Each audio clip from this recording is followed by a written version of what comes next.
மத்தேயு 28:18 வரைக்கும் அழகாய் வசனம் சொல்லுகிறது. அப்பொழுது இயேசு சமீபத்தில் வந்து அவர்களை நோக்கி, வானத்திலும் பூமியிலும் சகல அதிகாரமும் எனக்கு கொடுக்கப்பட்டிருக்கிறது. வானத்திலும் பூமியிலும் சகல அதிகாரமும் யாருக்கு கொடுக்கப்பட்டிருக்கு? யாருக்கு கொடுக்கப்பட்டிருக்கு? இயேசுவுக்கு கொடுக்கப்பட்டிருக்கிறது. அந்த அதிகாரத்தோடு ஆண்டவர் ஒரு விஷயத்தை சொல்லுகிறார் பாருங்க. ஆகையால் நீங்கள் புறப்பட்டு போய் சகல ஜாதிகளையும் சீஷராக்கி. ஆகையால் நீங்கள் என்ன பண்ணுங்க? புறப்பட்டு போய் சகல ஜாதிகளையும், சகல ஜாதிகளையும் அப்படின்னு சொன்னா சகல ஜனங்களையும் சகல தேசங்களையும் அப்படியே எடுத்துக்கொள்ளுங்க. சகல ஜனங்களையும் சீஷராக்கி பிதா குமாரன் பரிசுத்த ஆவி நாமத்தினாலே அவர்களுக்கு ஞானஸ்தானம் கொடுத்து. அவங்களுக்கு ஞானஸ்தானத்தை கொடுங்க. யார் நாமத்தினால? திரியேக தேவ நாமத்தினால நீங்க ஞானஸ்தானம் கொடுங்க. நான் உங்களுக்கு கட்டளையிட்ட யாவையும் அவர்கள் கைக்கொள்ளும்படி அவர்களுக்கு உபதேசம் பண்ணுங்கள். இதோ உலகத்தின் முடிவு பரியந்தம் சகல நாட்களிலும் நான் உங்களுடனே கூட இருக்கிறேன் என்றார். கிளியரா இருக்கு. இந்த இடத்துல வசனம் சொல்லுகிறது, நீங்கள் புறப்பட்டு போய். ஆண்டவர் எனக்கும் உங்களுக்கும் ஒரு பெரிய மிஷனை கொடுத்திருக்கிறார். இன்னைக்கு என்னுடைய செய்தியின் தலைப்பு அதுதான். You are made for a mission. நீங்க ஒரு பணிக்காக படைக்கப்பட்டிருக்கிறீர்கள். நீங்க ஒரு வேலைக்காக படைக்கப்பட்டிருக்கிறீர்கள், அல்லது நீங்க ஒரு சேவைக்காக படைக்கப்பட்டிருக்கிறோம். நான் ஒரு வேலைக்காக, ஒரு பணிக்காக, ஒரு சேவைக்காக படைக்கப்பட்டிருக்கிறேன். நீங்க சாதாரணமானவர்கள் அல்ல. என்னங்க?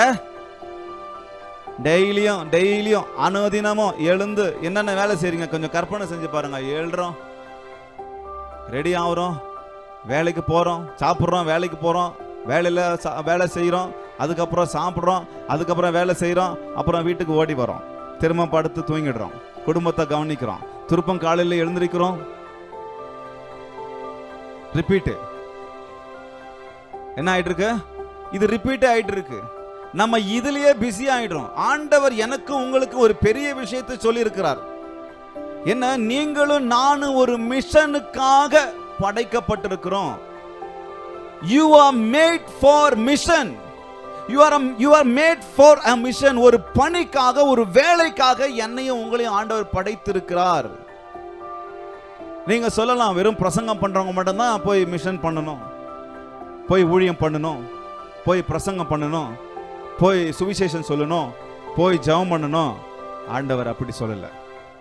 யாரெல்லாம் அவருடைய பிள்ளைகளா இருக்கிறாங்களோ அவங்க எல்லாருக்கும் தான் இந்த வேலையை ஆண்டவர் கொடுத்திருக்கிறார். ஹல்லேலூயா. என்னங்க?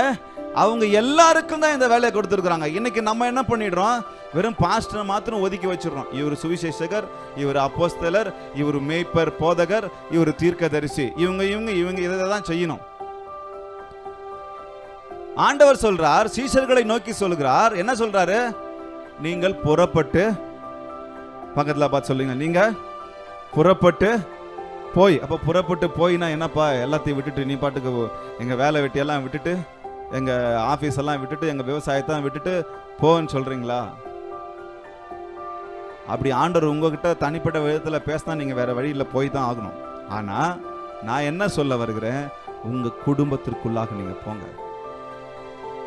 உங்க குடும்பம் முதல்ல ஆதாயப்படுத்துறதுக்கு பார்க்கணும். உங்க குடும்பத்திற்கு நீங்க என்ன பண்ணணும்? ஒரு பெரிய சாட்சியாய் வாழ்ந்து நீங்க காண்பிக்கணும். ஆக இதை குறித்து நாம் தேவனுக்கு சித்தமாயிருந்த அடுத்த நாட்களில் நம்ம இன்னும் தெளிவா நம்ம பார்க்கலாம். இன்றைக்கு ஒரு பாயிண்ட், அதுல 3 சப் பாயிண்ட் நம்ம பார்க்க போகிறோம். என்ன நானும் நீங்களும் செய்யணும்? இந்த வார்த்தையை மறக்க வேண்டாம். சொல்லமா? Made for a mission. சொல்லமா? இது பதிஞ்சிட்டோம். சொல்லமா? Made mission. சொல்லமா? தமிழ்ல சொல்லமா? ஒரு பணிக்காக படைக்கப்பட்டிருக்கிறீங்க. பக்கத்துல பார்த்து சொல்லுங்க, வெக்கப்படாம சொல்லுங்க. ஒரு பணிக்காக. ஒரு பணின்னா ஒரு வேலை, ஒரு ஒர்க், ஒரு ஜாப், ஒரு மிஷன். இந்த பணி வேற எந்த பணி விட சின்னது கிடையாது.